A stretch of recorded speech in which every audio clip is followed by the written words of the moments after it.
Hi guys. Hi guys, how you doing? My name is Crystal and welcome to my YouTube channel. If you like my videos, please smash that like button. Please do subscribe. It's Monday evening.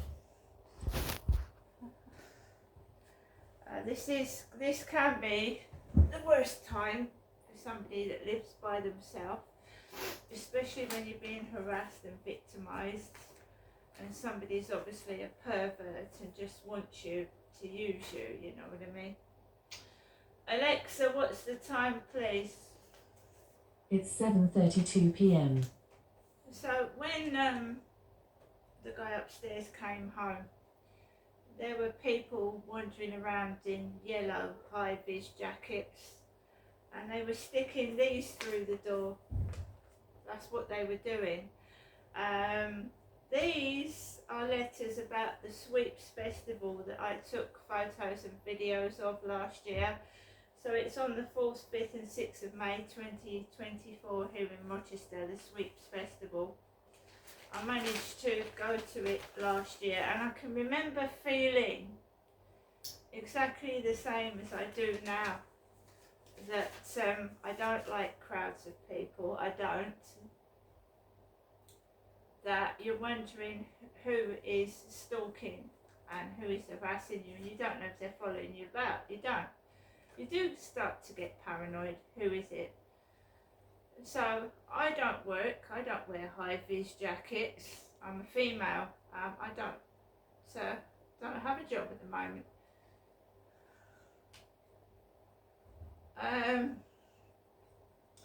So it got to 6:45 and I thought I'm going to take Max out for a walk now, get it over and done with, because when he gets home upstairs, I don't know why, but it's worse outside in the evening than it is in the morning, probably because everyone's come home from work and school. So I went downstairs with Max about 6:45 and I had two of them in my mailbox. Two. Don't know whether that was an accident or done on purpose. Two. Dear Sir, Madam, Rochester Sweeps Festival, 4th, 5th and 6th of May 24, road closures. And it just goes on to tell you which roads are closed. And I haven't done a video with high-heeled shoes. I haven't done a video with the tights. I haven't popped balloons with red high-heeled shoes. So the guy that asked me to do the video with the balloons was called Paul. Right? I'm not being exploited for sex. It's my fault. I said to the guy, he asked me, and I said yes. And then when the shoes arrived and the tights, I just changed my mind, and every person has a right to change their mind. If you're in a relationship and you change your mind. So if you go on a date with someone and they're expecting sex and you've agreed to it, and then all of a sudden you change your mind, then that is your right. You have a right to change your mind. And I changed my mind. I thought, I don't want to be used as a sex object. I don't want to do that. I never intended balloon videos to be sexual. They were a bit of fun and I enjoyed doing them. But when you get some people just watching your videos to ogle your body, and that's it, I stood back and I thought, I don't want to do this. I don't want to do it. And remember that I've been getting messages, oh, I'd like to see your boobs. Please take your top off and let me see your boobs. And they're very, very persuasive. And I thought, no, I don't want to do this. I don't want to do it. There's women out there that do sexual things with balloons, but it's not me. At my old flat, I was living in a block of flats where all I could smell every day, morning, noon and night, was weed and drugs. And you'd come up the stairs and you'd start giggling and laughing and feel all dizzy and fall over. And I did things that I regret. And now I'm away from that environment. I don't want to get involved in that again. So I don't want to do sexual videos. I want justice. I want answers to questions, and I want the truth. And when they're all covering it under the carpet and they're all just not answering my questions, I'm just going to keep delving and trying to find out what the hell is going on. Right? Claire was the name of that police officer that hasn't done anything about that Charlie. She asked for all details of him, but I doubt they've done anything at all. They didn't with my dad. Did nothing. So, here's some of the roads that are closed, and because I suppose because I'm not performing, I'm a crow, an old bag and a crow. So, Crow Lane will be closed at its junction with High Street. E. Paul Lane, its entire length. Remember the guy that wanted me to do these balloon videos in high-heeled shoes was called Paul. Castle Hill from its junction with Esplanade, its entire length, to include Castle Hill Court. Right? So you get reminded of the police officer that doesn't do anything, Claire. And it's from the Environment and Transformation team, events team. Outdoor stages. Please note that we will have entertainment areas throughout the high street and stages at certain locations. We will endeavour to keep the volume of music at a reasonable level. I'm sure that is her real name, Claire Horan.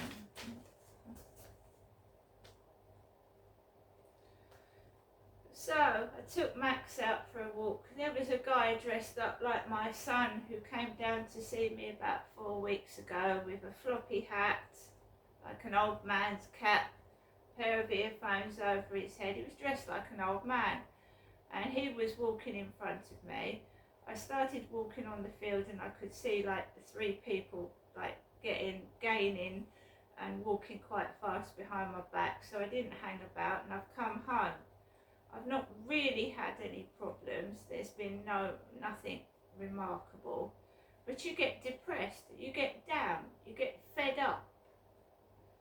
I'll take myself out for a coffee or at some point. I'll go out by myself, because I will not be used for sex and exploited for dirty pictures anymore. And if the person concerned doesn't like it, that's not my problem.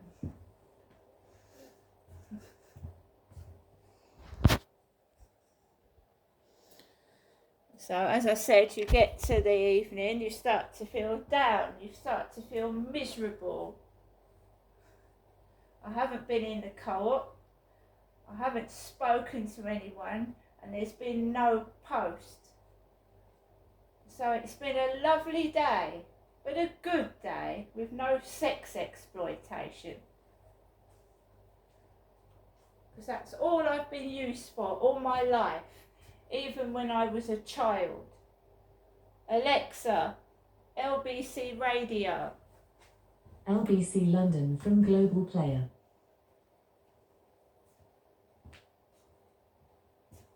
And what we need to make sure is that by cutting down on the illegal migration, we can create more of these schemes to help the people that need it. But the fact is they're not helping all of the people that need it, because there are many examples, and I don't know whether you've got any from your constituency, but there are many MPs that cite examples from their own postbanks of people who have not been helped under this scheme, and so therefore they feel they have to leave Afghanistan and come here in a different way. Now, you can certainly argue that it's still an illegal way for them to come, but surely we should give precedence to those people rather than others. And I agree with you there. I can't tell you right now, as I don't have my casework in front of me. However, what I would say is that the ARAP scheme has helped those people who have helped our British forces. And if it was the case that wasn't happening, there is a way for members of Parliament to feed into that the system and make those representations. But I can't, from the top of my head, say that somebody who has contacted me, who has helped our British forces, hasn't been able to be helped through legal routes that exist. This hopefully will be resolved one way or another tonight, but how is it possible for the government to say that this legislation will provide a deterrent to people coming here, when nobody really believes that by the end of the year more than a couple of hundred people will have been sent to Rwanda? The only deterrent effect would be is if maybe 50% of illegal asylum seekers were sent to Rwanda, and that simply isn't going to happen. So how is this a deterrent? So what I would say is that if people are seeing these flights take off, and that they are seeing that people who are arriving here illegally are being taken out of the United Kingdom, then that is a deterrent. But it's not just the Rwanda scheme that we've put forward. We've got various schemes, and we've seen what happened with Albania, where it was reduced by 90%. Last year, illegal channel crossings were down by more than a third, and we cleared more asylum claims at any point in the last 20 years, and enforcement returns were up by 66%. So it's not just the Rwanda scheme that we have to look at in trying to stop illegal migration. And again, we are seeing 150 asylum hotels being closed, and this process will continue until the last hotel is closed. So I do believe that when people see these flights taking off and seeing that we are actually taking action for those people who are arriving illegally, then it will be a deterrent. Well, for just one plane though, because that's what it's all about, isn't it? Get one plane off and the government can say, see, we've done it. So I'm going to slightly disagree with you there, and I refer back to what the Prime Minister said this morning, because what he said he wanted to see was the first plane take off, and yes, in a sense, it will be something that we want to see, and in a sense, we've been working on this for too long now, because we've been blocked by the Labour Party time and again. But he has said that over the summer, he wants to see flights take off throughout the summer. So I'm trusting what our Prime Minister is saying, that he wants to see this continue. Okay, thank you very much indeed. That's Sarah Brickcliffe, Deputy Chairman of the Conservative Party and MP for Hyndburn. We'll come to more of your calls in just a moment. And of course, cross question at 8. Do get dialing now, 0345 6060 973, if you'd like to put a question to our panel. It's 7:45. Right. We've had a phone call from my mum. 9 minutes ago. And I'd already come back from walking the dog, so we don't have to worry about going outside after a phone call, do we? Welcome to your EE voicemail. You have 2 new messages and 5 saved messages. First new message. Received today at 12:24 p.m. Good afternoon, Janetta. This is your mother, Janet. I'm speaking to you from my landline phone to you, Janetta. Wishing you a very good afternoon. Hope to see you again sometime this week. Okay, Janetta? Bye for now. Thinking of you. Message deleted. Next new message. Received today at 7:36 p.m. Good evening, Janetta. This is the usual evening telephone call to you, Janetta, from me, Jennifer, your mum, and my landline number. Okay, bye for now, Janessa. Good night. God bless. I'll give you a telephone call tomorrow. I hope you've had a good day. Thinking of you. Bye. Is it necessary to keep saying the same thing? I know I haven't had a very good day. It's been horrible. Spoilt by someone's jealousy and spitefulness. And I hope they're revelling in the fact that I've had a miserable day. Enjoy yourself. See you later.